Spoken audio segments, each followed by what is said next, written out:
Hola, buenos días a todos. Nos corresponde ahora iniciar la primera mesa de este congreso sobre el análisis de la presencia de las personas con discapacidad en los medios de comunicación.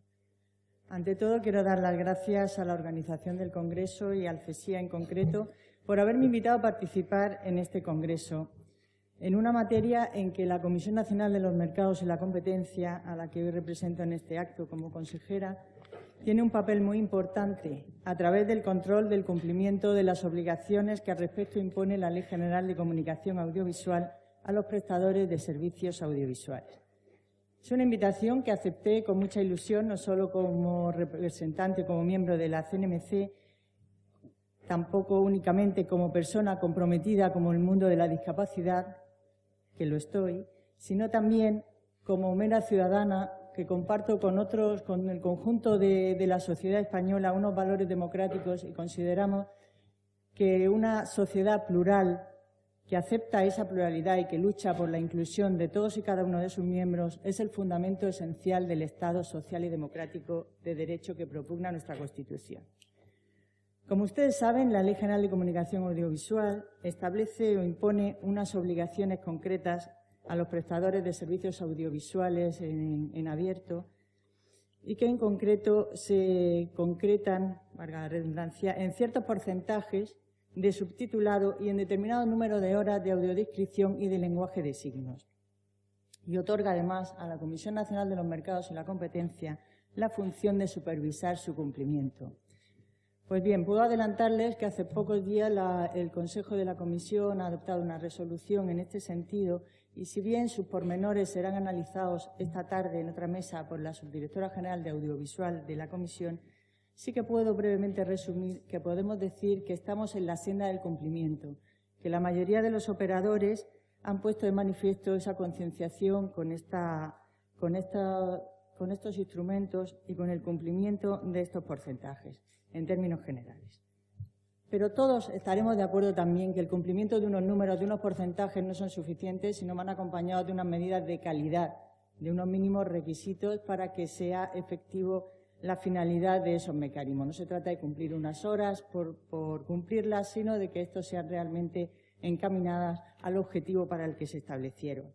En este sentido, sin adelantar mucho, pues habrá que avanzar en este terreno de establecer una serie de normas o de instrucciones para conseguir esos mínimos de calidad que tendrán que ir avanzando en el futuro. También habrá que analizar la necesidad de extender a nuevas tecnologías más allá de la televisión lineal en abierto. Y también, y sobre todo, será preciso establecer o realizar un análisis de la eficacia real de esta medida, de su rentabilidad social. Pero, como digo, no es el fin de esta mesa analizar estos temas, sino un poco más allá, porque la accesibilidad tiene otras connotaciones, algunas de ellas olvidadas. Valga como ejemplo, y solo quiero dejarlo aquí apuntado como un reto quizá de futuro, a lo mejor para un congreso más adelante, que la Ley General de Derechos de las Personas con Discapacidad, al analizar la accesibilidad universal, considera o la define, entre otros aspectos, como la condición de los bienes y servicios de ser comprensibles. Entonces, este es un elemento que de futuro también habrá que abordar porque supondrá un análisis mucho más exhaustivo del contenido de los mensajes audiovisuales que se dan, teniendo en cuenta no solo a las personas con una discapacidad sensorial, sino también a las personas con una discapacidad intelectual. Lo dejo solo apuntado para futuros congresos. Pero la mesa que ahora presentamos tiene otro objetivo que también está anunciado de alguna manera en la Ley General de Comunicación Audiovisual, si bien de una forma un poco cobarde, diría yo, muy educada, pero poco efectiva. La ley dice que los prestadores del servicio de comunicación audiovisual procurarán ofrecer en sus emisiones una imagen ajustada, normalizada, respetuosa e integradora de las personas con discapacidad. Y también procurarán que su aparición en la programación sea proporcional al peso y a la participación de estas personas en el conjunto de la sociedad. Estarán de acuerdo conmigo que esto, para empezar, y como soy jurista puedo decirlo, no es una norma, porque primero no es de obligado cumplimiento y luego tiene un montón o un conjunto demasiado excesivo de conceptos indeterminados jurídicamente. Por tanto, es una mera declaración de intenciones del legislador y nos corresponde a todos los que nos sentimos comprometidos con este mundo, desde las administraciones, desde el regulador, de los operadores, de las asociaciones de discapacidad y en general de toda la sociedad de que estas buenas intenciones lleguen realmente a la práctica. Para ello habremos de adoptar iniciativas, impulsar puntos de encuentro para que sean efectivos. Básicamente, creo yo, dos objetivos que ya están apuntados únicamente en la ley. En primer lugar, que lleguen eficazmente a todos los usuarios de los medios audiovisuales los valores que las personas con discapacidad aportan a nuestra sociedad. Para ello habrá que analizar, lógicamente, qué mensajes se desean transmitir, qué instrumentos del mundo audiovisual se han de emplear para ello, a quién van dirigidos esos mensajes, etcétera. Y, en definitiva, luego analizar la eficacia real, la rentabilidad que se ha obtenido en ese sentido, incidiendo sobre todo más en las capacidades que en la discapacidad. Y el segundo objetivo sería el que la participación de las personas con discapacidad en sus diferentes manifestaciones sea efectiva y normalizada. Ello implica no tanto que haya programas en los medios audiovisuales que tengan como objeto de su propio contenido la discapacidad, sino que realmente la presencia de las personas con discapacidad sea normal y esté completamente normalizada, incluida en todos los distintos géneros de la programación, ya sean series, informativos, comunicaciones comerciales, etc. Sin duda, estos y otros temas serán puestos de relieve seguramente por los distintos participantes de la mesa, con lo cual no me detengo más en ello y paso a presentar a los miembros de esta mesa. En primer lugar,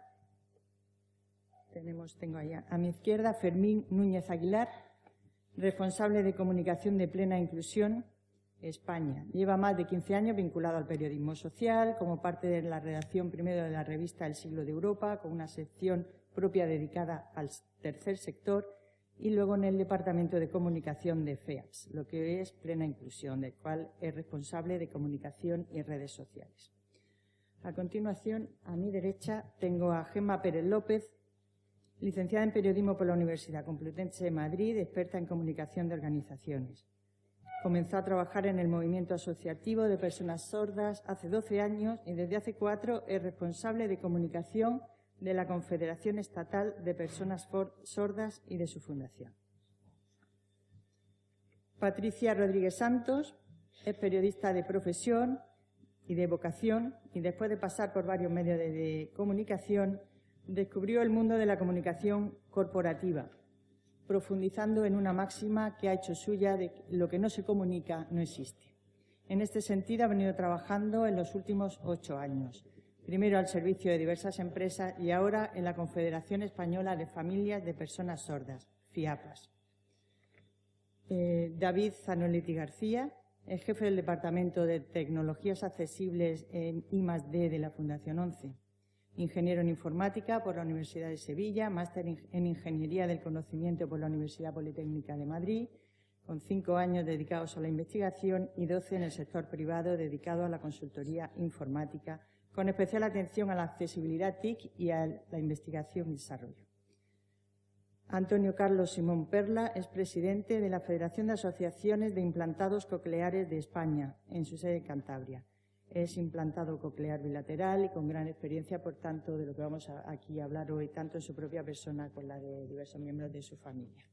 Por tanto, muchas gracias a todos los ponentes de la mesa. Les recuerdo que tienen 5 minutos, han dicho más o menos, de exposición y luego abriremos un turno para que todos los presentes puedan hacer sus preguntas y plantear las cuestiones que consideren convenientes.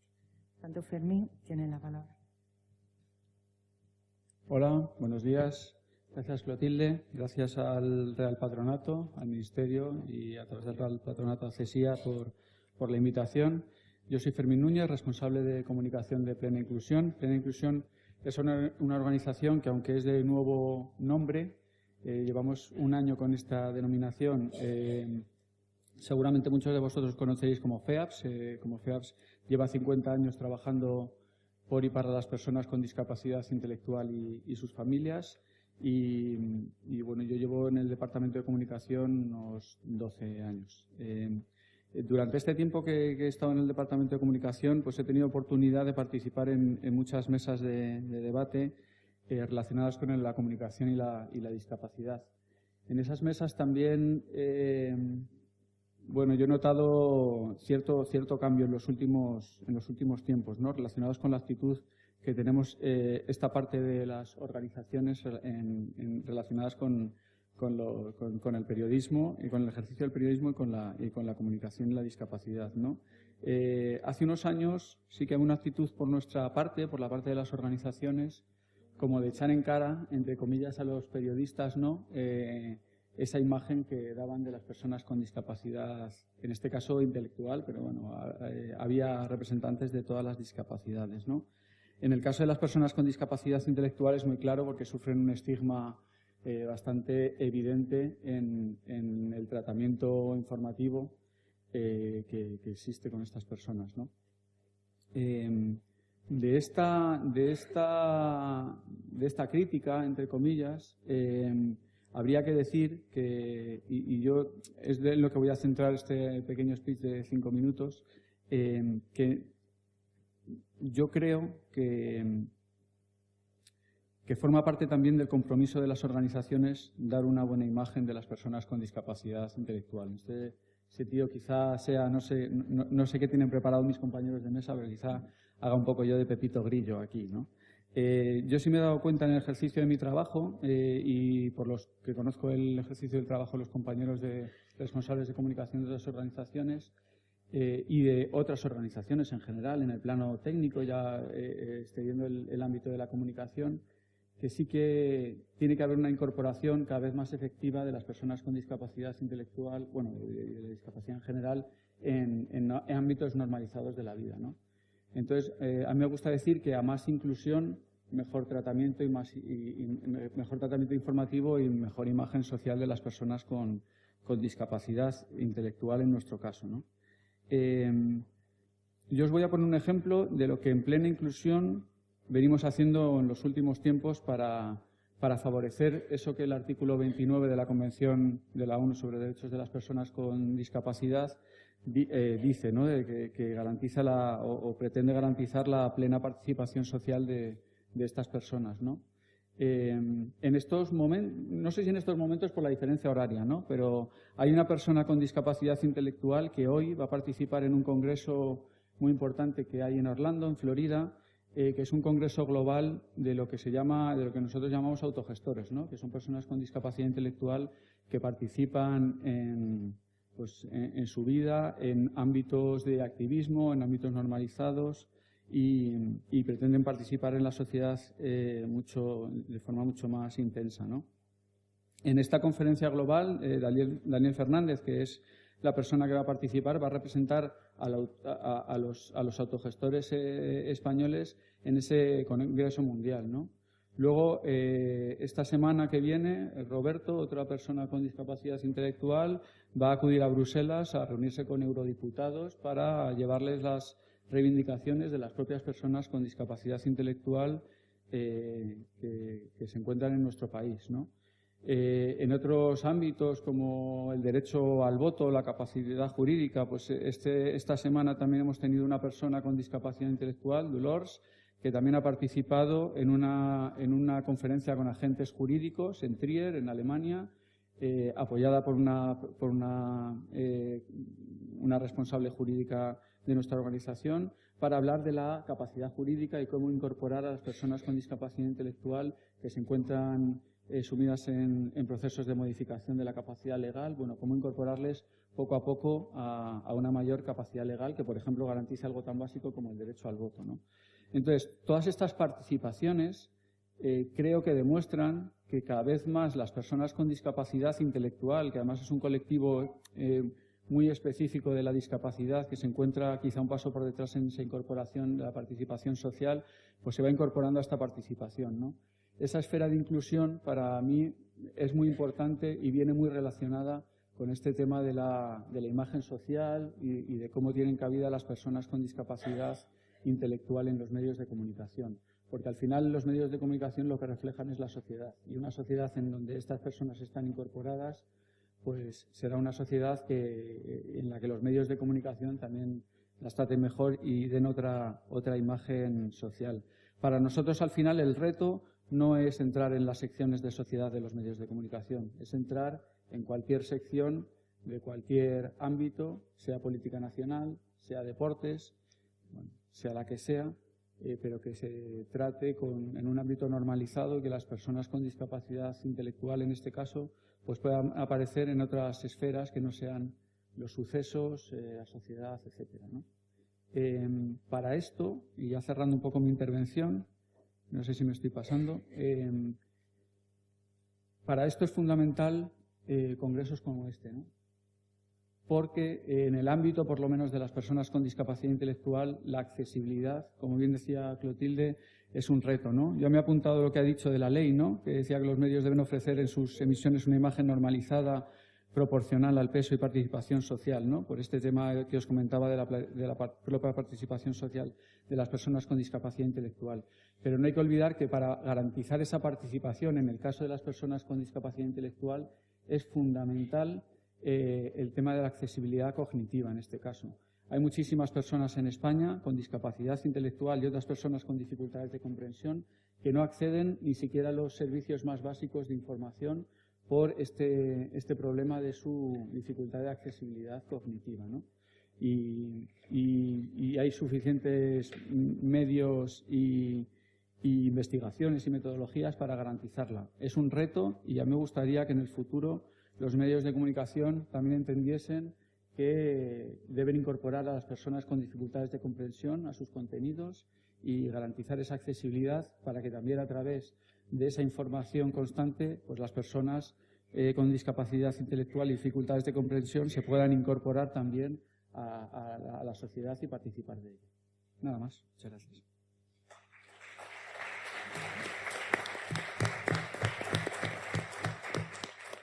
Muchas gracias, Fermín. Tiene la palabra ahora Gemma Pérez López. Buenos días. Yo soy la responsable de comunicación de la Confederación Estatal de Personas Sordas y su fundación. Brevemente, para los que no nos conozcáis, pues comentaros que la CNSE es una entidad sin ánimo de lucro que atiende los intereses de las personas sordas y sus familias en nuestro país. Su creación fue en 1936 y, además de realizar una labor de reivindicación e incidencia política, también desarrollamos programas y servicios a través de nuestras federaciones, que son un total de 18 federaciones territoriales y más de 120 asociaciones provinciales y locales.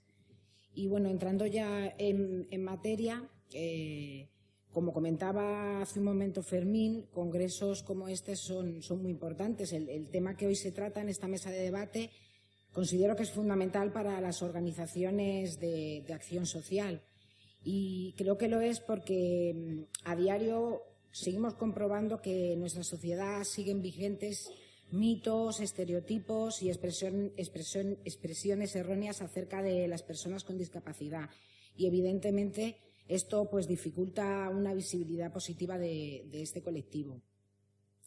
Qué duda cabe que claro, que los medios pues pueden ser cómplices, incluso unos excelentes aliados, pero bueno, también en alguna ocasión puede pasar que sean unos, entre comillas, enemigos potenciales o un escollo que tenemos que combatir.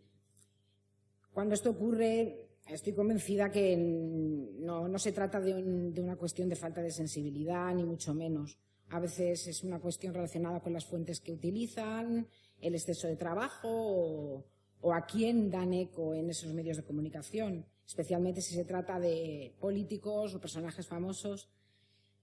Pero bueno, dado que es indiscutible la influencia que tienen los medios de comunicación a la hora de visibilizar realidades o de movilizar conciencias y crear opinión, no nos queda otro remedio que pararnos a analizar y a preguntarnos cuál es la fórmula para conseguir que los medios contribuyan no solo a trasladar una imagen positiva del colectivo con discapacidad, sino también a consolidarla. Yo os voy a hablar desde un poco la experiencia que tengo y foros que he compartido con otros compañeros de entidades que trabajan con personas con discapacidad. Un primer factor que hay que tener en cuenta y en el que tenemos que educar es en el lenguaje. es un importante hándicap con el que nos encontramos las personas con discapacidad. Realmente es muy fácil emplear un lenguaje incorrecto a la hora de referirse a la discapacidad de una persona. Es fácil caer en el mal uso de un término y al final terminar discriminando.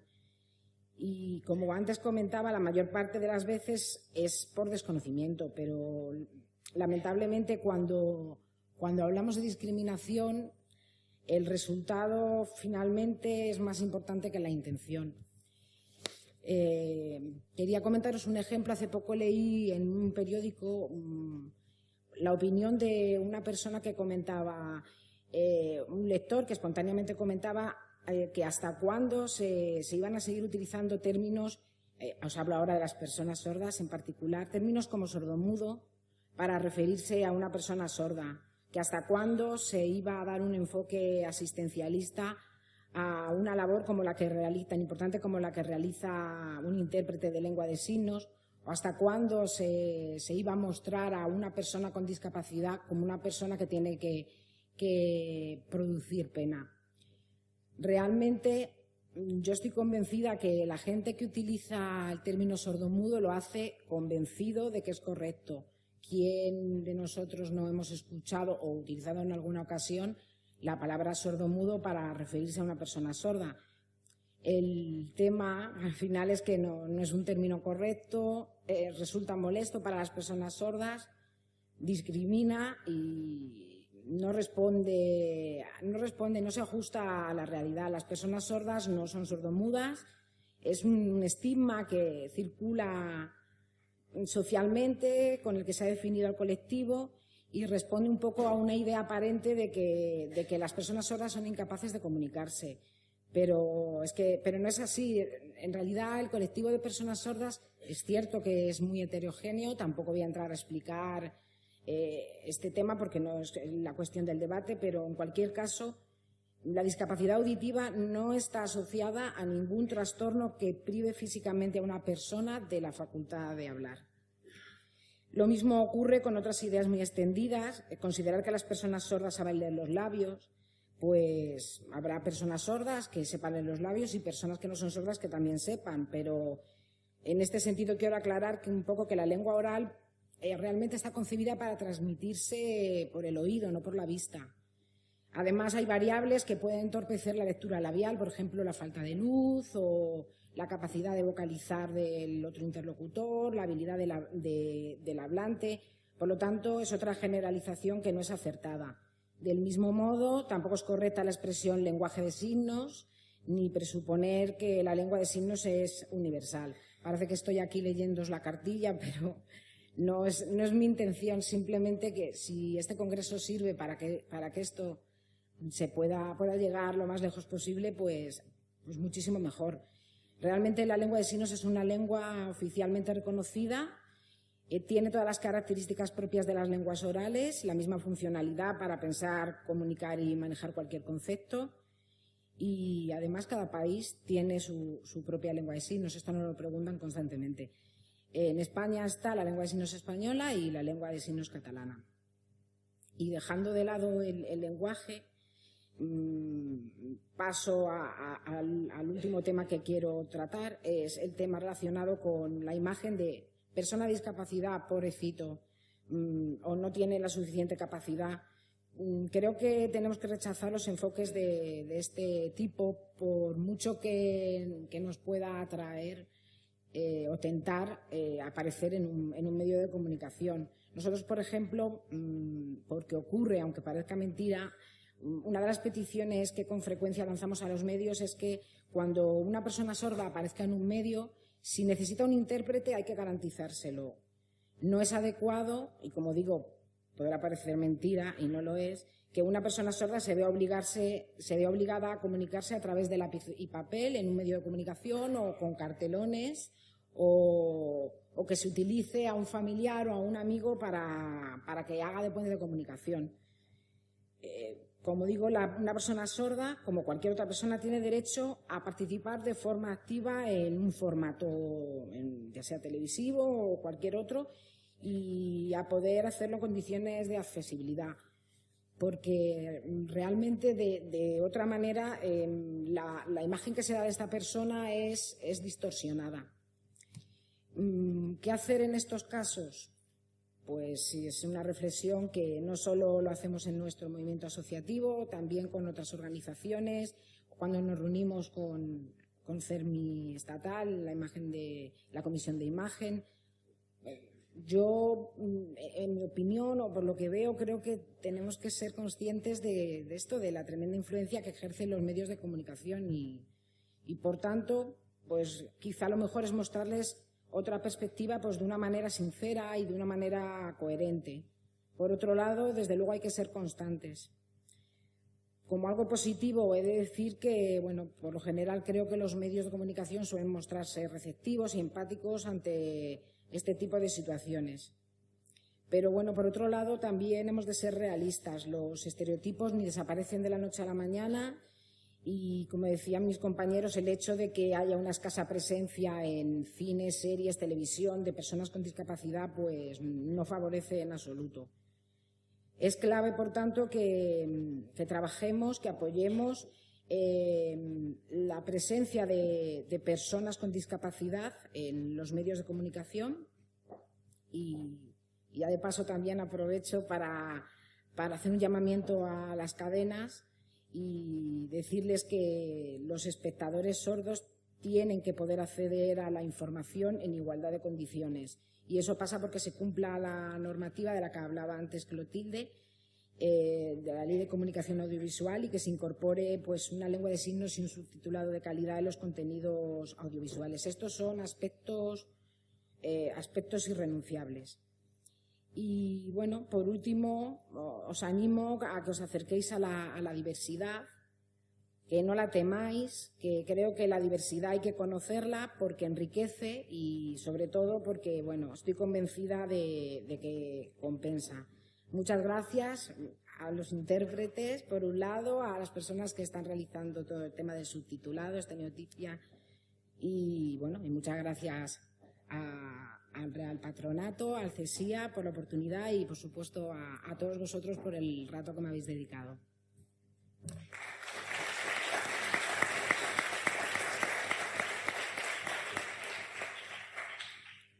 Muchas gracias, Gemma.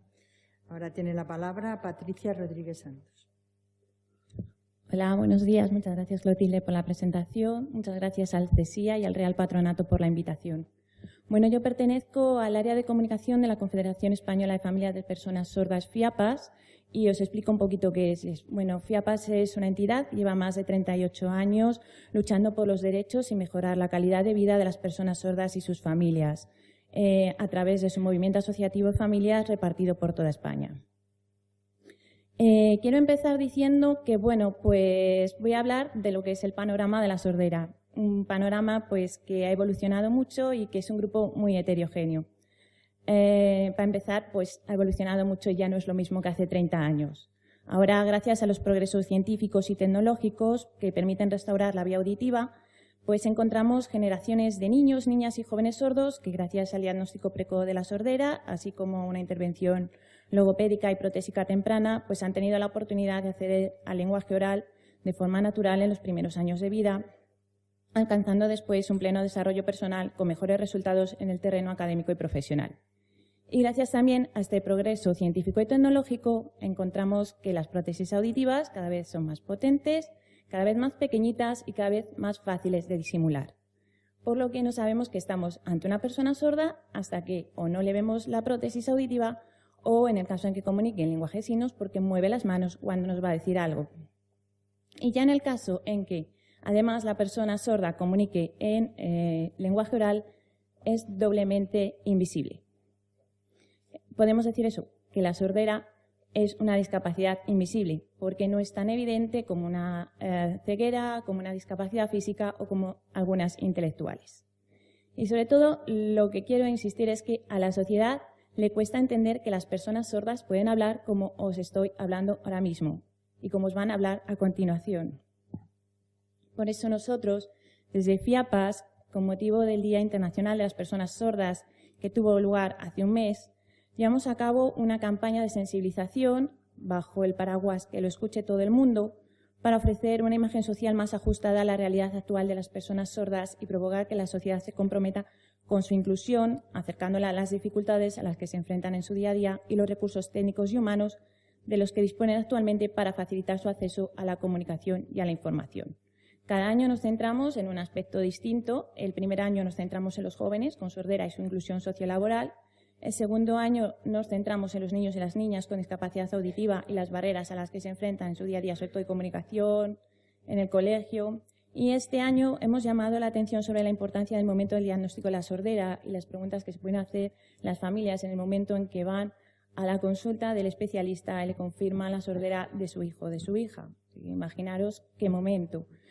Una situación totalmente inesperada y que tienen que afrontar ahora mismo, porque además, según datos del Instituto de Investigación de la Universidad de Gallaudet de Estados Unidos, más del 95% de los niños sordos nacen en el seno de familias oyentes. Con esta campaña mostramos una nueva perspectiva de las personas sordas gracias a esa detección precoz y esos avances de los que he hablado anteriormente, y dejamos claro también el derecho de las familias a elegir lo mejor para sus hijos, así como la lengua materna y vehicular de sus hijos.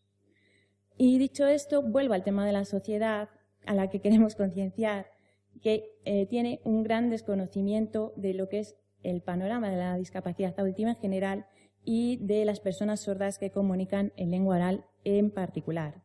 Quizá porque ellos, la sociedad, ha recibido otra imagen de la sordera, una imagen que nos da sobre todo el cine. Y cito algunos ejemplos: Hijos de un Dios menor, La familia Bélier, El secuestro, 4 bodas y un funeral. Creo que hay una excepción en películas, que es Lee mis labios, donde la protagonista habla y lleva audífono. Y en el caso de los medios de comunicación ocurre lo mismo. Para ellos les cuesta entender que una persona sorda que hable sea eso, una persona sorda. Y me voy a cambiar de lado porque yo, aunque lleve 8 años en comunicación corporativa, desde que inicié la carrera he estado en el lado de los medios de comunicación. Entonces, yo fui, creo que, de la segunda promoción del plan nuevo. 14 asignaturas muy interesantes: Derecho, Historia, Relaciones Institucionales, Economía, Redacción. Todas muy útiles para una cosa: para jugar al trivial. Porque sales de la redacción sin saber escribir. Eso se aprende en las redacciones. Y tienes que tener la suerte de que si te vas a dedicar al periodismo social, tengas a tu lado alguien con mucha experiencia. Y sobre todo, en el tema de la discapacidad, que tenga formación al respecto. El siguiente punto es el ritmo de trabajo que hay en las redacciones. Un periodista en una redacción grande puede recibir en torno a 100 o 200 correos. Y lo primero que tiene que hacer es filtrar en función de el tema que pueda vender a su redactor jefe, a su jefe de sección o a su editor, que va a ser el que al final elija y que va a elegir aquello que sea excepcional o aquello que afecte a mucha gente. Una vez que ha logrado que le den ese tema y empezar a desarrollarlo, es frenético el ritmo porque está ahí en la hora del cierre o hay que salir al aire o montar el reportaje. En ese momento el periodista no se va a plantear si es discapacidad auditiva, es sordera, que le llamo persona sorda, y va a ir hacia las etiquetas que están aceptadas por la sociedad y a emplear pues ese término que ha comentado la compañera, sordomudo. A la hora de escribir también se va a confundir la discapacidad con enfermedad y se va a emplear temas como sufre, padece, no.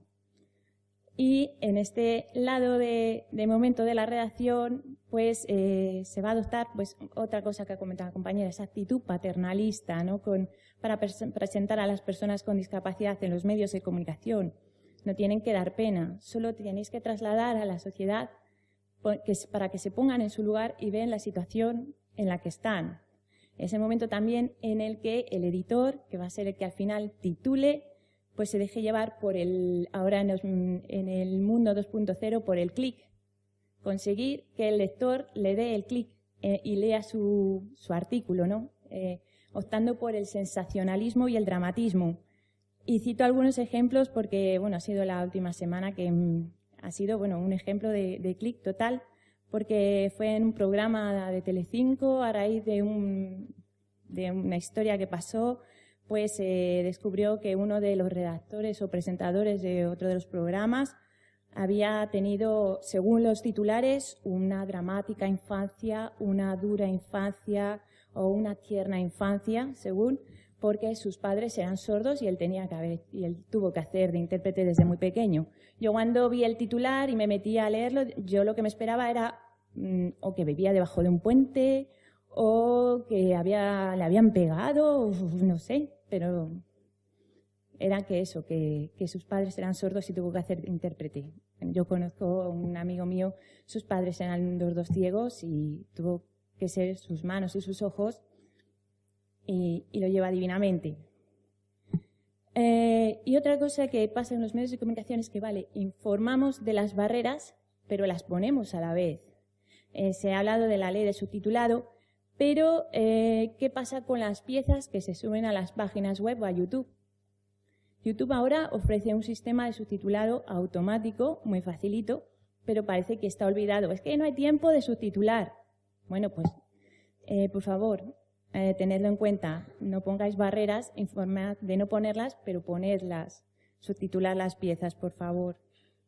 Yo recomendaría a los medios de comunicación, ojo, no estoy diciendo que todos lo hagan mal, ¿eh? Hay algunos que lo hacen muy bien y son expertos en informar sobre la discapacidad en general y todos los temas sociales. Yo les recomendaría, pues, sobre todo que hay por aquí estudiantes, no sé si habrá alguno de periodismo, pues que vayan a la página del CERMI, a www.cermi.es, y bajen el decálogo para un uso apropiado de la imagen social de las personas con discapacidad.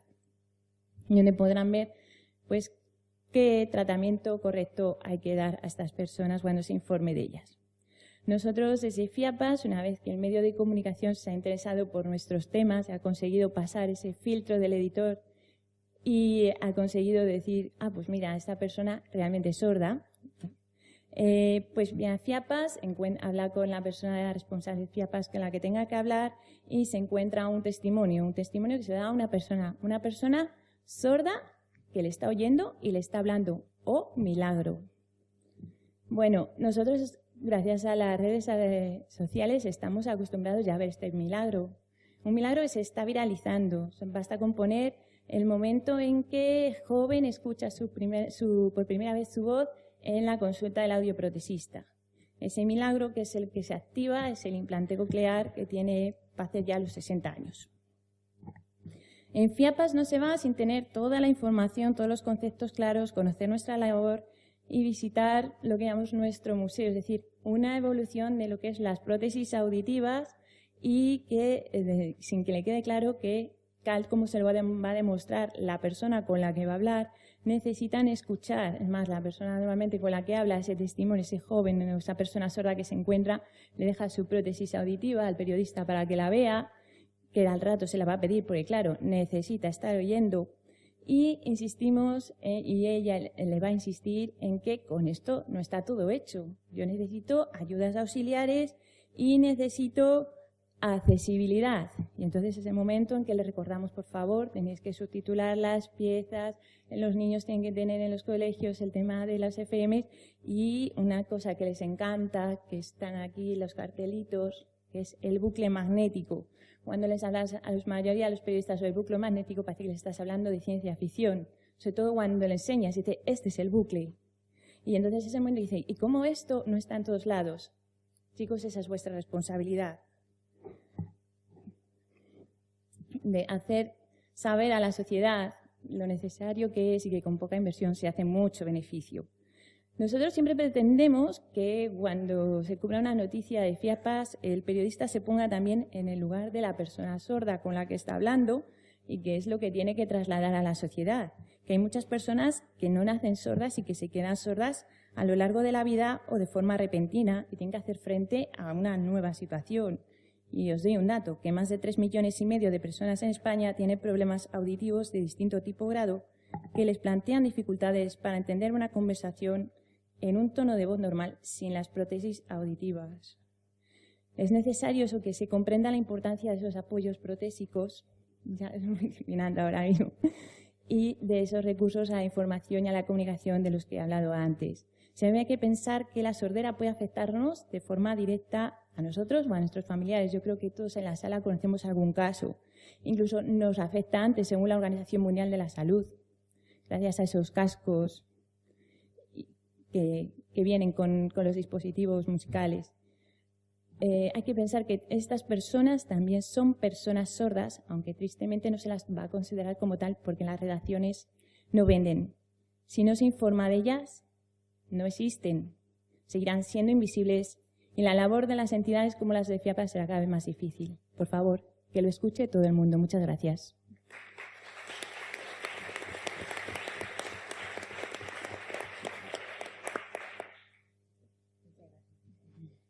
Muchas gracias, Patricia. Ahora tiene la palabra David Zanoletti García. Bueno, buenos días a todos. Empezar, por supuesto, por dar las gracias a la organización por invitarnos a este congreso. Y yo había preparado para esta primera intervención, dado que trabajo en la Fundación 11, concretamente dentro de la Dirección de Accesibilidad Universal, donde una de las áreas de trabajo concretamente es la relacionada con accesibilidad a las tecnologías de la información y la comunicación, pues el tema de la mesa encajaba muy bien en un estudio que justamente no está todavía terminado, se está ya preparando y de hecho los datos que tengo pues se los ha arrancado a los investigadores de las manos. Esto es broma, me lo han dado gustosamente, pero al no estar todavía el informe terminado pues suelen ser celosos de esos datos, no quieren que se utilicen mal, porque falta todavía un proceso de interpretación y demás. Pero bueno, para el tema venía perfectamente porque es un estudio que se está haciendo dentro del Observatorio de Accesibilidad que se hace de Fundación 11 desde el año 2004, dentro del portal Discamnet. Es un estudio que se está haciendo sobre los medios de comunicación en España, la accesibilidad. Sí me gusta introducir el por qué, porque sí tiene bastante importancia a mi juicio.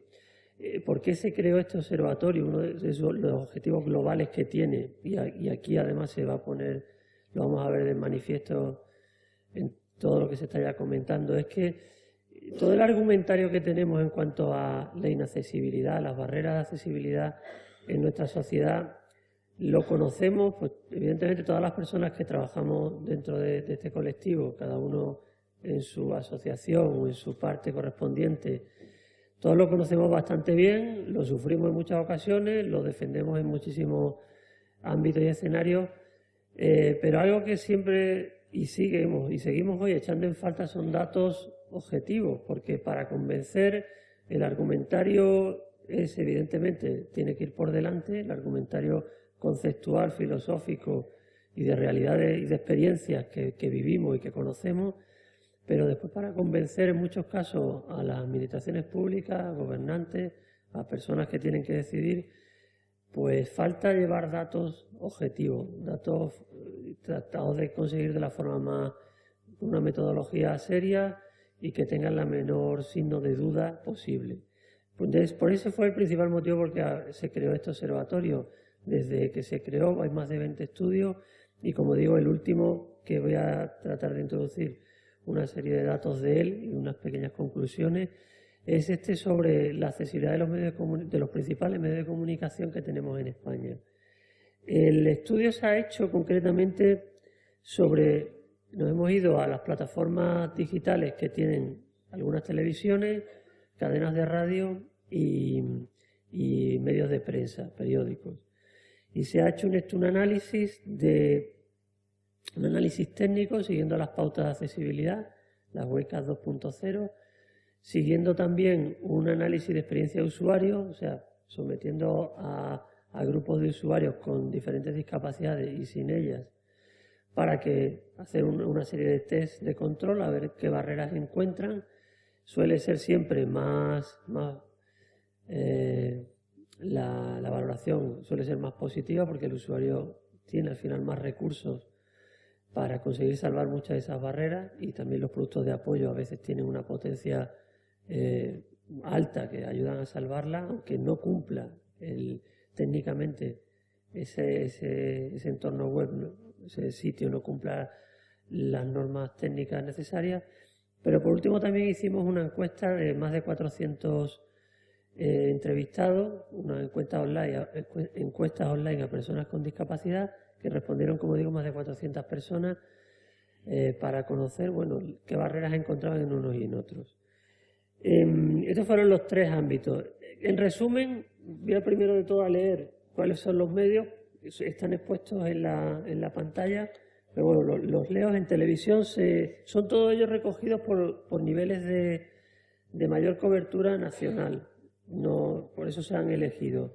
Está Telecinco, Antena 3, Televisión Española 1, La Sexta, en radio, la cadena SER, Onda Cero, la COPE, Radio Nacional de España. Y en prensa está El País, El Mundo, La Vanguardia y El Marca. He puesto El Marca. Que es uno de los periódicos más leídos en España, curiosamente. Bueno, curiosamente no, es de los más leídos. Estos son los medios que hemos analizado. Como digo, el resultado, por desgracia, es malo, pero bueno, en los observatorios de accesibilidad ya estamos bastante acostumbrados a que el nivel de accesibilidad es bastante deficiente. Los últimos que hemos hecho, es verdad que van cambiando y vamos teniendo buenos resultados. Por ejemplo, lo que hicimos en temas de medios de pago, había buenas noticias. Pero en general, pues vamos analizando y vemos que el nivel que deberían de tener, al menos de ese 5 de aprobado, no se llega. He traído la tabla a modo de referencia, que no pretendo que se lea, pero voy a decir los datos, todos ellos, de todos estos medios que he leído, ninguno alcanza el valor de un 5, de un aprobado en accesibilidad, que no es lo exigible es bastante más. Pero al menos que se tuviera esa idea que se tiene por nuestro sistema educativo del 5 aprobado. No se llega. Los más cercanos que llegan es casi al 4,5, bajo una escala de valoración técnica que hacemos y que se tiene ya consolidada y tiene bastantes estudios creados y de comparación. Esto no es lo principal que quería comentar. Lo que más me interesa comentar es que, en definitiva, todos estas valoraciones, indagando un poquito, que sí ha dado tiempo en el siguiente nivel de profundidad del estudio, poder visualizar en qué es lo que se cometen más errores, con objeto de intentar ir a hacer unas recomendaciones de cómo mejorarlo. Y es que, por desgracia, en todas estas plataformas digitales, de todos estos medios de comunicación, bueno, pues tenemos en una parte positiva, y es que todos tratan de que, sea cual sea, lo que se le llama accesibilidad multinavegador, o sea, accedas con el navegador que accedas, que prácticamente todas tienen un nivel altísimo, todas se pueden ver con bastante buena calidad. El nivel del lenguaje que utilizan es también bastante bueno. Esto, por supuesto, era exigible en este caso porque son de medios de comunicación, pero bueno, es algo que es verdad que se encuentra en muchos otros entornos, es muy deficiente. No hay quien entienda el lenguaje que ponen en muchas plataformas digitales, en muchos sitios web, no se entiende claramente lo que allí ponen. Sí, estoy ya terminando. Y por último, pero en la parte negativa, pues yo destacaría 2 que sí son especialmente graves. Uno es que el contenido multimedia que tienen todas ellas, y es creciente por el momento en el que estamos, se está viendo que tiene un crecimiento enorme todo el contenido multimedia, pues es tremendamente inaccesible. Hay muchísima deficiencia en cuestiones de subtitulado, lenguaje de signos, audiodescripción. Por tanto, es un factor muy, muy grave en el tema de la barrera de accesibilidad. Y el otro elemento es la incompatibilidad que presentan con los productos de apoyo. Los productos de apoyo son fundamentales para muchas personas con discapacidad porque es su forma de salvar la barrera que tienen por su discapacidad. En el momento que existen incompatibilidades, esa herramienta que permitiría salvarlo, pues queda anulada. Simplemente por finalizar, comentar que estos son datos técnicos, como digo, que suelen ser más severos que los que ofrecen a veces las valoraciones de los usuarios. En este caso también han sido bastante negativas y concretamente en las plataformas que se han analizado, justamente la discapacidad auditiva y la discapacidad visual son las que se ven más penalizadas. Y por finalizar, yéndonos al resultado que nos dieron las encuestas online, decir que en la parte en las plataformas de televisión, 6 de cada 10 encuestados nos comentaron de la dificultad de acceso a esas plataformas. En cuanto a las de prensa, 5 de cada 10, y en cuanto a las de radio, 4 de cada 10. En este caso fue la menos penalizada, pero como veis, pues hay todavía queda mucho que mejorar y bueno, si hay ocasión en la mesa de comentar algún tema más, pues lo haremos. Muchas gracias.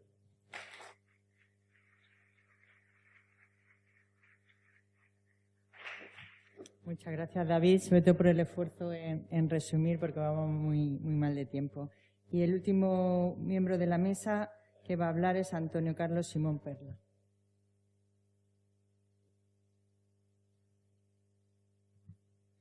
Buenos días a todos. Me presento, voy a corregir un poco la presentación, porque yo soy el presidente de la Asociación de Implantados Cocleares de Cantabria. Soy vocal de la Federación AIC, de Implantados Cocleares de España.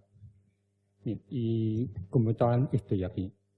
Voy a intentar ser breve, que esa es una cualidad que no la tengo, pero intentaré dar un poco de ella. A ver, el primer problema que me he encontrado para preparar esta ponencia es que se titula Análisis de la presencia de las personas con discapacidad en los medios de comunicación. Yo agradezco mucho a esta organización que me haya traído aquí porque yo sé que desde aquí se trabaja mucho un tema de la accesibilidad, que es fundamental para la comprensión de la comunicación, que es la que hace de puente para que participemos en esta sociedad. Pero el análisis de la presencia de las personas con discapacidad en los medios de comunicación, a mí de por sí no sé manejar esto. Ya está, aclarado, sí. A mí personalmente es un tema que ya de por sí me enseña un prejuicio claro, ¿sí? Al menos desde mi perspectiva. Vale. Yo tengo dos factores, uno que son las vivencias que aquí hemos estado comentando y otro que es para mí lo que es un análisis. El análisis, bajo mi punto de vista, son puntos que hay que tratar y bajo ellos hay que trabajar. Y yo me refiero particularmente al tema de la presencia de las personas con discapacidad en los medios de comunicación, no de la accesibilidad. Yo de eso no voy a hablar. Vale. Dicho esto, sigo. Entonces, aquí, ¿qué es lo que analizamos? Es la primera pregunta. La tolerancia y prejuicio que tienen los medios de comunicación con respecto a nosotros puede ser, porque si es un análisis tenemos que plantearlo como un punto. Otro punto es la tolerancia y los prejuicios del público con respecto al producto que están viendo, también. Y por último, la rentabilidad, los seguidores y el impacto de ese producto que tienen los medios de comunicación sobre la sociedad. A lo mejor resulta que no estamos hablando de la presencia de las personas con discapacidad de cara al público, en lo que es la radio, en la televisión, sino trabajando dentro. Esa es otra opción. Pero también podemos trabajar sobre este punto. Porque voy a poner un ejemplo, pero no lo voy a poner con la discapacidad. Porque cuando hablamos de personas y una sociedad que somos 47 millones de españoles, en las que 3 millones, que no llega al 7% de la población, es discapacitada. También puedo decir que la mitad de la población son mujeres. Y voy a poner un ejemplo clásico. Una empresa, entra una mujer de unos 20 y tantos años, con 2 carreras universitarias. A la hora de crear una infraestructura de la cúpula de la empresa para los próximos 6 años, siempre salen comentarios como, bueno, es que esta chica se va a casar, luego igual tiene hijos, es que, claro, es que no, va a ser un pequeño lastre para nosotros. Ya estamos organizando la vida de esa persona, y estoy hablando de una mujer totalmente normal. ¿Qué pasa entonces con un discapacitado? No digo nada si encima ese discapacitado también es mujer. Entonces, sobre eso es un poco el análisis. Por último, ¿qué es lo que pretende un análisis? Estudiar, probar en las medidas que se pueden tomar, comprobarlo, y todo eso encaminado a qué? Encaminado a concienciar para luego facilitar la integración. Pero esas medidas también se puede hacer y se lleva haciendo en el mundo de la mujer desde siglos. Y hay un estudio reciente que ha sido publicado hace poquito que dice que en el año 2183, me llama la atención el estudio, el hombre y la mujer estarán totalmente integrados. Pues si eso le decimos de la mujer normal, o sea, sin discapacidad, no digo nada en el mundo de la discapacidad. Estamos hablando de personas, estamos diciendo, refiriéndonos si unas personas pueden, deben estar asiduamente en un lugar de trabajo, que es de los medios de comunicación. Estamos planteando el qué, cómo juntar la discapacidad o maquillarla. Somos temerosos ante una discapacidad y eso tenemos que reflejarlo en un análisis. ¿Entiendes? ¿Qué es lo que se oculta? ¿Qué es lo que se pretende? Yo al menos un análisis no entiendo así. ¿Quiénes son los que lo analizan? ¿Quiénes participan? ¿Cuál es el rasero que se utiliza para medir la normalización de un discapacitado? Porque aquí yo intervengo como un discapacitado dentro de una familia numerosa en la que hay sordos, gente con problemas de visión. Tengo también la discapacidad mental entre mis hermanos y entre mis primos tengo también lo mismo. Es bastante, no sé si por suerte o por desgracia, he vivido en un entorno familiar en el que la discapacidad es normal. Para nosotros no es normal lo de fuera. Entonces hay que definir el concepto normal. Y le voy a poner otro ejemplo.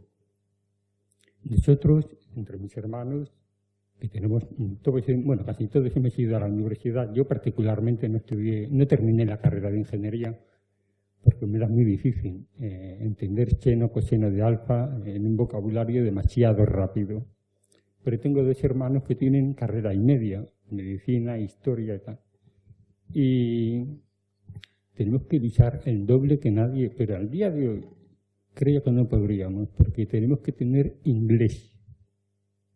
Y además hablado. Quien intenta normalizar al discapacitado, esas medidas de normalización realmente son un lastre muchas veces. Entrar en la vida del mundo normal en el que parece que tenemos que intentar no molestar. Yo cuando estoy en una reunión de trabajo en el Ministerio de Defensa desde hace 36 años. He participado en la transición española. En el mundo de la política he sido perseguido, he tenido el teléfono pinchado 13 años. Eso demostrado han sido 9. Tengo una historia detrás, un poquito no aburrida, por cierto. Y les puedo comentar que las velocidades de la comunicación, la paciencia para atender a un discapacitado, sea cual sea, es muchas veces precaria. No se trata tan solo de la accesibilidad, que por cierto la accesibilidad será realmente plena cuando sirva incluso a la gente normal. Los subtítulos nos benefician a todos.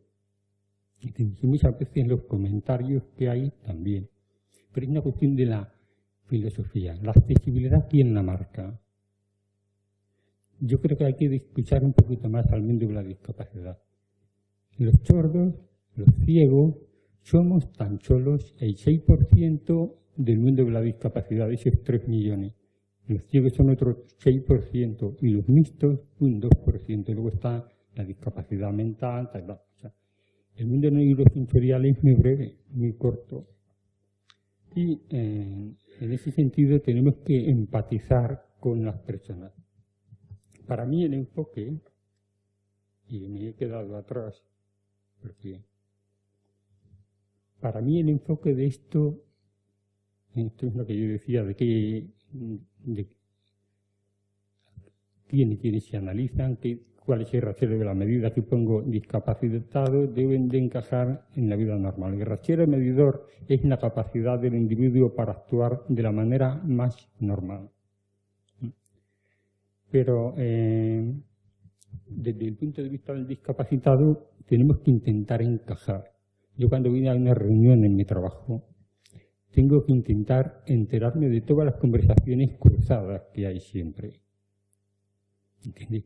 Y muchas veces te enteras mal de las cosas y claro, se produce evidentemente una risa que hay que comprenderla, yo la comprendo.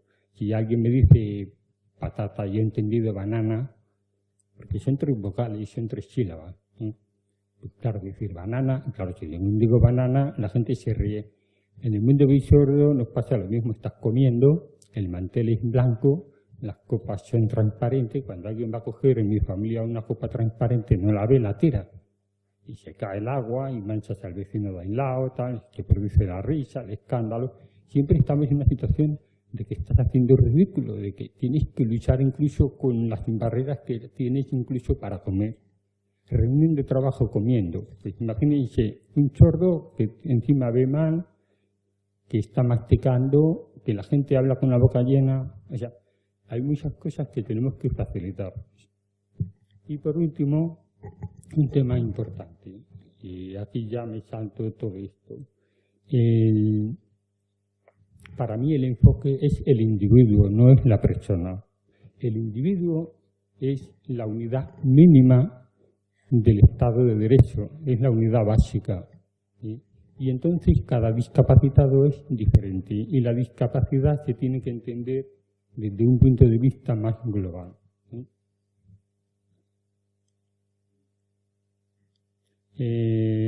Yo quisiera, por último, para terminar, decir que estoy encantado y muy agradecido a todos vosotros por haberme invitado. Vaya, se me salta esto.